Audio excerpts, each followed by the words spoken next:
Break. Sir. The transition drill is the cornerstone of modern Jiu Jitsu. Could potentially be the cornerstone of all ground fighting. That includes other arts like Sambo and Judo. Brent's on the bottom. Joel is on the top. Joel could strike. By the way, you're like, wait a minute, there's no striking in Jiu Jitsu. There's no striking in sport Jiu Jitsu. In all Jiu Jitsu, there is striking. The Gracies were striking in UFC 1. Who remembers that? Anybody see the early ones? They struck. All right, keep that in mind. Especially if my YouTube fans are like, you don't strike in Jiu Jitsu. Rewind into the 90s and see. All right. Brent's going to have his hands up. He's going to have his feet in the ready position, right? If his feet are down, he can't do anything. He's dead. Feet up. Hands up to protect his face. He's got to break Joel's base. The base is what's touching the ground. In this case, his toes, not a lot of base, and his knees, most of his base. His butt is touching part of Brent. Brent is part of his base. If Brent lifts his hips quickly and bridges, you'll notice his base goes away. Bridge. All right? Pretty simple, right? Now, Joel goes to punch, and he bridges at a precise time. Joel should not be able to make the strike. That's another good reason. All right. If they could do this all day, sooner or later Joel would win, because Joel has the dominant position. What Brent wants to do is try to capture an arm and entangle. Once we entangle, it's more difficult to strike. So he's going to bridge. He's going to entangle. Then he's going to bridge again. He's going to take the top position. Joel's not dead. He's not done. He gets wrist control. He gets body control. He locks the legs. You can fight from here as a good jiu-jitsu fighter.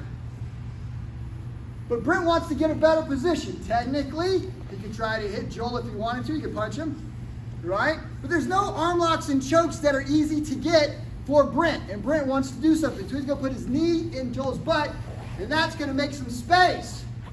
The legs come unglued. He puts the elbow on the leg, pins it down. He's entangling, and then he's going to knee slice over, take a top position. This is side control.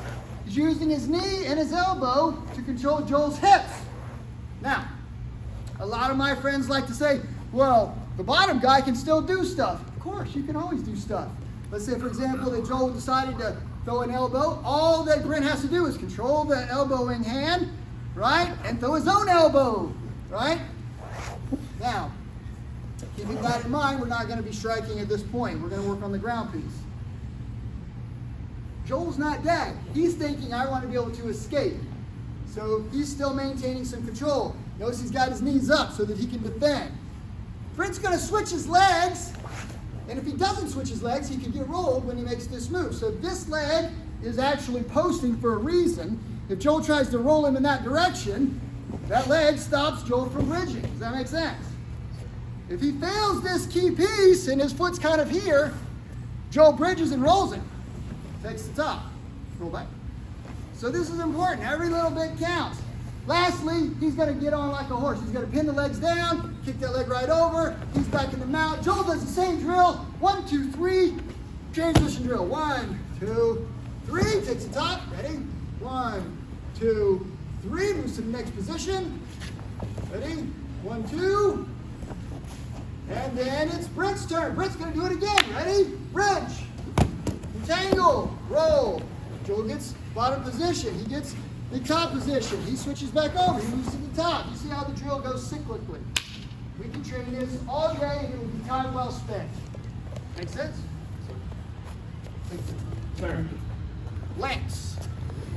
Joel. Okay? In order for me to get him off his base, the knees have to leave the ground. Now I can bump him and I might make him wiggle, but if I don't lift him, he won't go forward. Does that make sense? I see people do this, and then they try to, like worm their way out. Does not work. Nice and slow. Watch. Watch his knees. Watch his knees. Everybody see his knees are off the ground? All right. You got to break that. If you can break the knees from the ground, that'll help. Secondly, notice I'm not just going to bridge him nicely this way, which might work. I'm going to try to get his head into the pavement or into a wall, whatever's this way. I want to try to knock him unconscious with my move. When I want to pull him so hard maybe he gets whiplash, right? So when I go to make this move, I yank hard on his clothes and I bridge hard. Then I'm gonna grab that arm before he gets back up. This is the second piece. People get slow. They do this and Brent sits back up. And they're like, well, why didn't I get the arm? By the way, I'm holding this, and what's he doing with that hand? He's punching me, right? The timing is important. As soon as his hands hit, I reach for the shoulder, peel this in, grab this foot. If I forget the foot and he posts, this doesn't work. You see how the foot stops me? If I don't grab the arm and I do grab the foot, that's his post. See how it doesn't work? Important. So I'm going to entangle here, bend the elbow, entangle here so he can't straighten out that leg. Both feet have to lift. You can put the hand here, or you can hold on to the shirt if you want. You can come across and use the elbow. But the bottom line is, I don't just try to push him sideways. This still doesn't work. I lift him up, high as I can. Then I roll. I take the top quickly, and I get posture. If I'm like this, he starts grabbing my head and pulling him towards it. He can break my balance. He can be bedded into it. Posture. He's got long arms. He can't punch me, but he could reach up and slap me a good time. Reach up and give him a big slap. I can take a slap.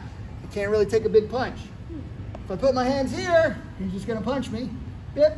Or he's going to grab that arm. He's going to arm lock me. The arms never touch the ground. The arms never touch the ground when you're in the top of the guard. Does that make sense? It's an important piece. Everybody see? If you really don't want him to get your arm, hold on to some clothes. Elbows here. I'm controlling him. Then I put my knee in his butt. And I push this out. There's no space until I do this. Watch. Now there's space. I can put this hand all the way to the ground. You guys see the space? Yes, sir. Once I get the space, there's a nice little pressure point right there. I'm going to push that with my elbow because he's probably holding my sleeves. He grabs my sleeves. I can't do this. I use the elbow. It's there. Push back. I drive this hard to the ground. I can use the left foot, but I can also use the right. If I use the right, I slide across easily, and I control here. Then, remember I said if I fail to kick here, he can bridge and roll me, right? This is bad. This is good. 10. Kick. Move back to the top where I can strike, where I can make arm locks, where I can ultimately get the chokes. Does that make sense? Sir. Questions on the fine points of the transition drill? All right. We must have a test. Everyone get back with your partner. With the hand. Right? So if Lyndon is on top of me, and I'm doing this when he's down forward, and I'm doing this, and he moves his arm, my hand falls right off every single time. Why not grab that thing? Use two hands if you have to. Pin that foot, hold it. If they straighten out the arm, and you've got both hands on it, it still isn't gonna work. I have to bend the elbow however I can, right? By the way, if I'm fighting this hand, and I can't get it, switch to the other arm. It's probably open. They're probably not thinking about it. Does that make sense? Sir. Sir. All right. Questions on ways to avoid the failure, right? The failure is that arm stayed out there. I couldn't bridge because they were posting. Does it make sense when I say posting that we're keeping them from rolling us? Mm-hmm. It's a good word to remember. It's part of the vernacular, the vocabulary. All right. Next drill, you got to break guard. You will break guard. Make sure you can see. Let's talk about these critical failures for breaking and passing. Okay? Critical failure number one, my knees are too close together. He grabs my wrists, he leans his knees over to one side, and I fall. He takes the top. That's a critical failure. Once you realize that knees together sucks, you get wide, right? Pretty simple. That makes sense, doesn't it? Wide base. Right? Now, if you forget to make the space, my knee is supporting his leg. So when I go to push him down, do you see how his leg doesn't go down? It's stuck on my leg. He might not like it, but it doesn't go to the ground, right? Put my knee in his butt. I make the space. Now, there's plenty of space there, and I drive this thing to the ground hard. By the way, I can torture him with this if I hit that nerve just right. All right, some of you guys did dog peeing on fire hydrant. It looks like this. He hooks the bottom leg, and I get half guarded. He locks this leg up. Go ahead and wrap your legs around it. So basically now I'm kind of stuck dealing with this. I gotta do this stuff, right? Dog peeing on the fire hydrant is not the way. We knee slice. Now, if you choose, let's get where the camera can see us. If you choose to make space break, and you want to knee slice this leg over, you got to hold it down so he can't get the leg. So I'm trapping this with my ankle. I don't know if y'all can see on that side, but I'm not letting this leg go until this leg escapes. Now, I can move it. Does that make sense? The better technique, I should say the more advanced technique, I learned it that way first. Break guard. Now when I do this, I can easily turn, and I'm holding, you guys see how I've left this foot behind? I'm holding that leg down so he can't escape me. Right? So he can't re-entangle me, rather. Does that make sense? Yes, sir. All right. I hope that helps you. The last one's easy. The advanced people will know how to stop you or roll you, but you'll figure some stuff out. Start back inside control. We're going to scissor kick over. Get with your partner. Get ready. People, exercise this transition drill and just stay on top. I'm going to show you what that looks like, okay? So, let's see. Brent. Sir. Joel. Sir. Brent and Joel are going to start. We'll start back to back. The back to back is a pretty fun drill. It only has really one main rule, two main rules. Number one, you can't stand. We don't want you standing. We want you to stay on the ground to work the ground work. We stand, we do throws. We're not doing that yet. But if Joel spins fast and elbows Brent, well, he's going to need a new partner. Try not to do that, right? All right. I say on your mark, get set, go. They're going to go. One of them is going to go to the ground. The other one's going to work the defense and try to stay on the top. We're going to pretend that Joel has never done an arm lock or a choke in his life. His job is try to get in a better position. Brent is looking for an arm lock and a choke. Ready, go. Brent moves to the top. Brent's looking for a choke or an arm lock. Oh, and Joel's trying to roll him. Joel's making his escape. All right, and Brent may have an arm lock. Nope, Joel rolls. Brent might have another arm lock. Joel gets top. Joel doesn't know any arm locks, doesn't know any chokes. He's just going to try to stick and make Brent work. Brent's looking for an opportunity for a turnover. Maybe he's looking for an arm lock or a choke in that position. Joel's defeating his every move pretty good. Six to the top. Does it make sense, guys? Does it make sense what the new guys should probably work on? Listen to me when I say this, because I mean it. If you have the dominant position, it's hard to lose. The dominant position is going to be the guy that's in control. Now, I'm going to say that in the mount, the top guy is probably in control. In the guard, it's fairly neutral. The top guy could be in control. The bottom guy has more arms and legs to work with. He could be in control. Side control, the person in the top position has dominance. And from behind, the guy that's on the other guy's back has dominance. Does that make sense? North and south, the guy on top has dominance. Neon position, the guy on top has dominance. Does all that make sense? You heard me say top a lot more than anything else. If you don't know what else to do, get on top. On the wall. Sir. Sir. You mark. Get set. Go.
Okay.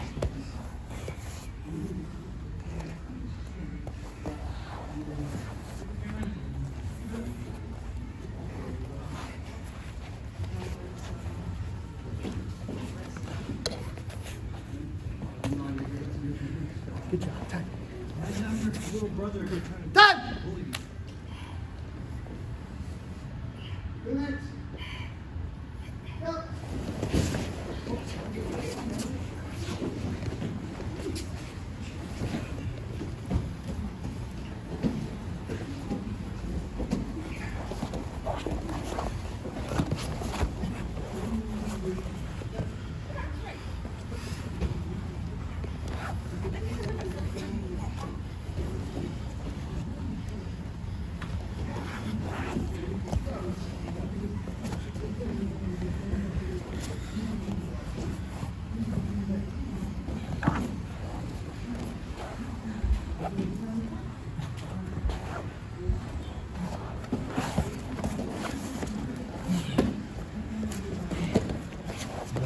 Nah.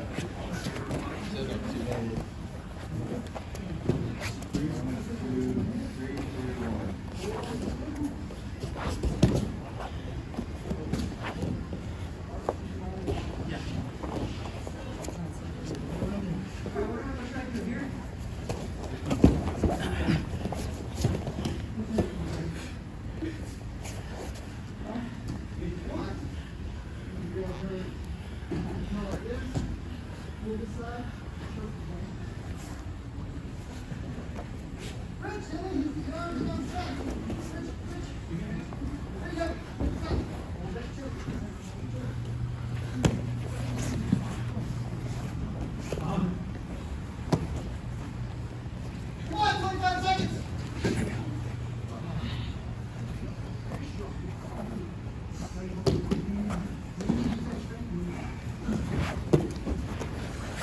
Come on, 13 seconds. Come on. Break that guard. Remember that choke? Get your head up. Break the guard. Break the guard, man. Break the guard. Stay with it. 2 seconds.